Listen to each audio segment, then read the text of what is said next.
Hello, everyone. It's Art Russell here at Think Twice on YouTube and thinktwice.me at wordpress.com. In this video, we're going to dive deep into the subject of non-duality, meaning not two. Non-duality is about our essential nature beyond name and form. It's about our true self, a much deeper dimension of self. Now, whether people are aware of this or not, there's actually a lot of confusion about who, it's actually a what, we actually are. And some people may be quite shocked at that and go, "Thank you very much, Mr. Russell. I don't think I need to hear more. I know who I am." And I'm just offering some information. I'm not being a know-it-all here. I'm just offering information that I hope will alleviate some suffering in your life and have you living from a point of peace and more joy, experience more joy in your life. So to get to the true nature of self, we've got to undress the knower. Well, that's why the title of this video, Undressing the Knower.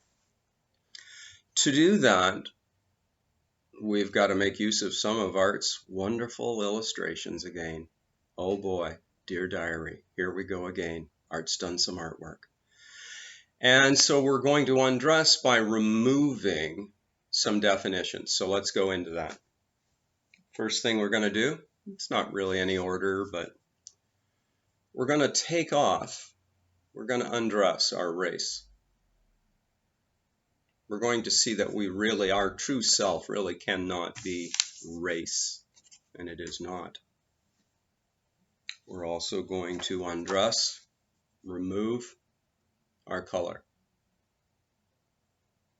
We're going to stop identifying with being black, white, yellow, various brown, various shades that exist for the human form, all of them beautiful.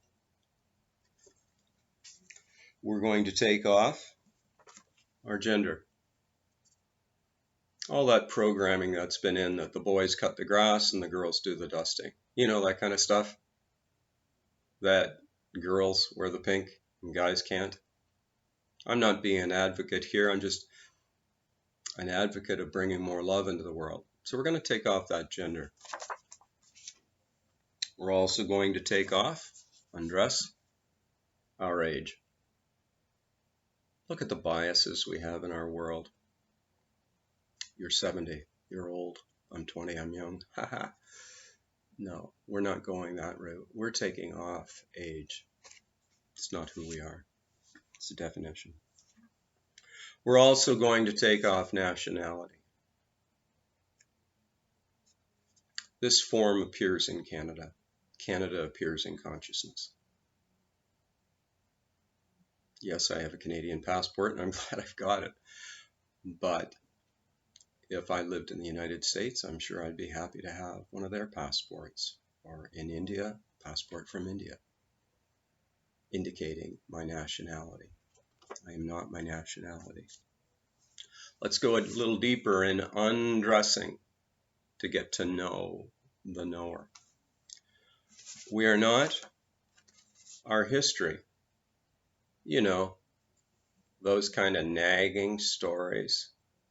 Yeah, but in 1982 on a Thursday, this happened to me.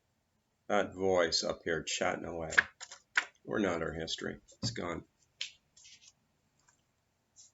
We're also not our status. Financial status, educational status, marital status.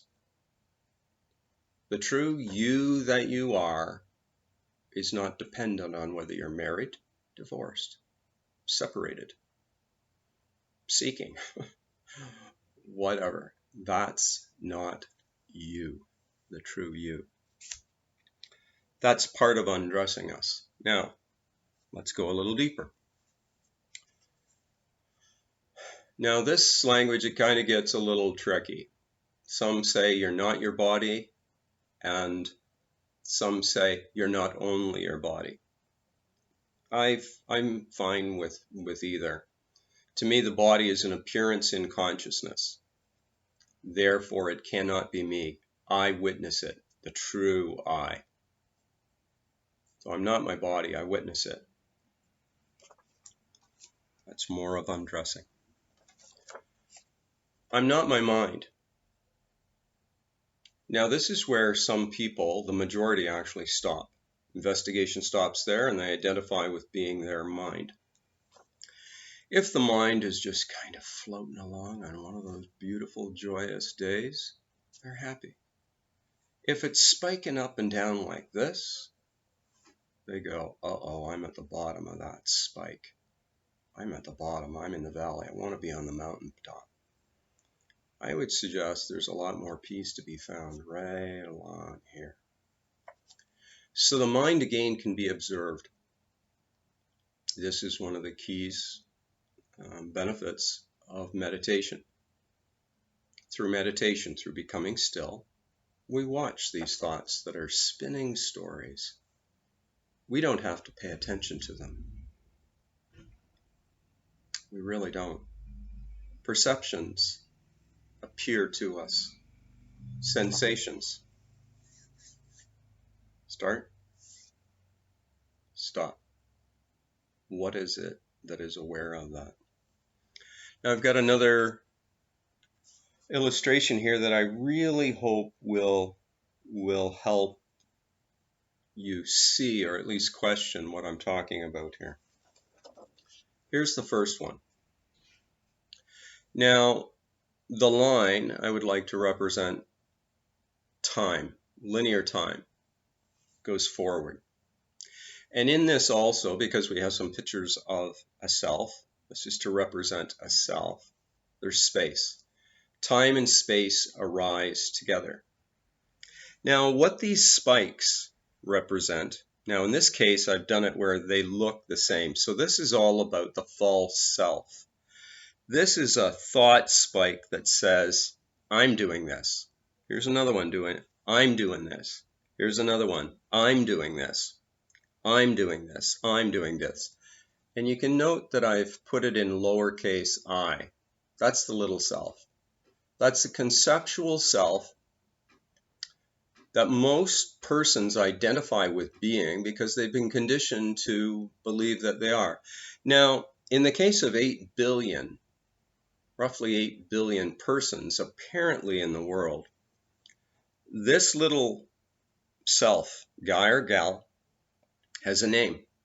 So this might be Bobby or Betty. I'm Betty. I'm Betty. I'm Betty. I'm Betty. I'm Betty. That's a thought. Now, most of us, well, most persons, I was for many, many years, are identified with being the thought of who we are. What I'm suggesting is right in front of us, right in front of our eyes here, there's a much deeper dimension of self. And the next illustration is going to point that out. So here we go. Now, if we were to, I'll just show it to you, it's easiest. Here's the second one. Now, if you can still remember the previous illustration I had where there was the little spikes, little spike, little spike, little spike saying, I am, I am, I am, I exist. That's the false self. The constant amidst all of that is I am. There we go. The treasure of being. Now, and it's constant. You are that constant line, infinity, without end,